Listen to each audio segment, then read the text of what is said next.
Ya, yang berikutnya kita lanjutkan dengan sifat-sifat koloid.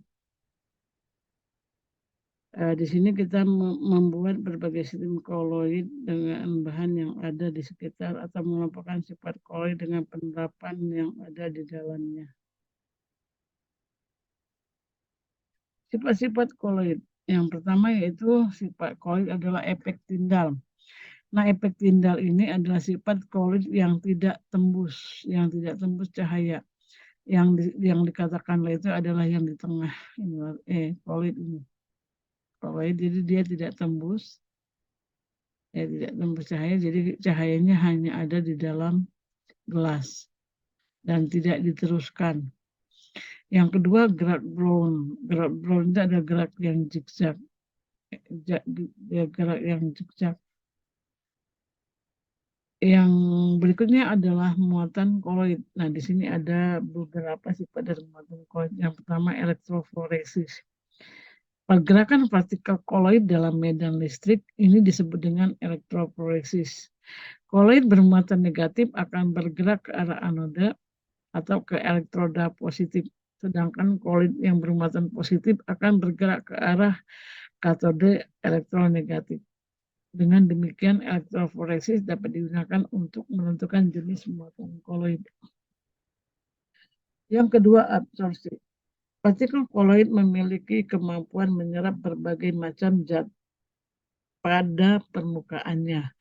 Penyerapan permukaan disebut dengan absorpsi. Muatan koloid terjadi karena absorpsi ion-ion tertentu. Yang berikutnya, sifat absorpsi dari koloid ini digunakan dalam berbagai proses antara lain pemutihan gula tebu. Jadi gula yang masih berwarna dilarutkan dalam air kemudian dialirkan melalui tanah diatom dan arang tulang.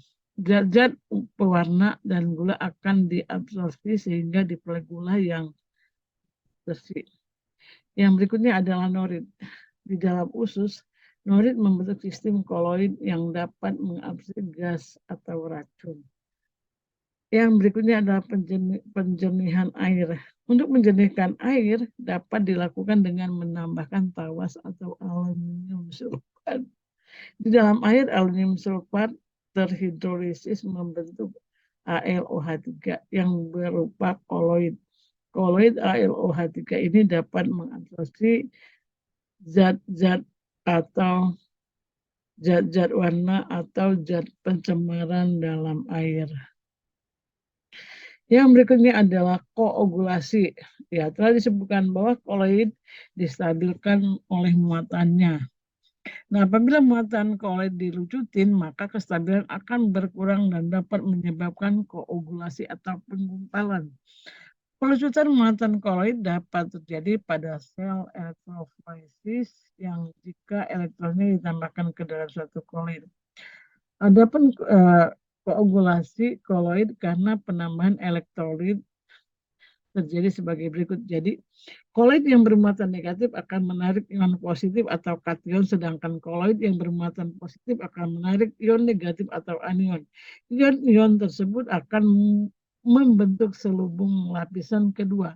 Apabila selubung lapisan kedua itu terlalu dekat, maka selubung itu akan menetralkan muatan koloid sehingga terjadi koagulasi.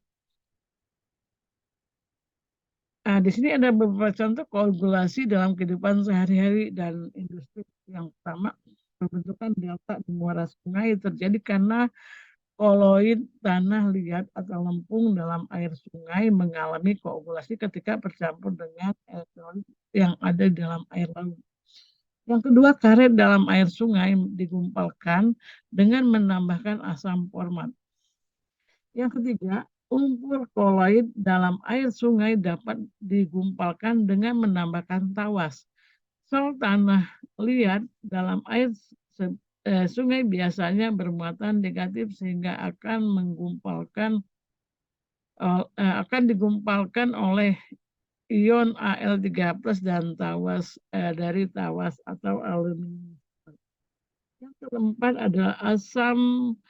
keempat adalah asap atau debu dari pabrik atau industri dapat digumpalkan dengan alat koagulasi listrik yang disebut dengan Cotrell. Demikian materi kita tentang sifat-sifat dari koloid. Ya, Ibu Erin sampai di sini dulu. Assalamualaikum warahmatullahi wabarakatuh.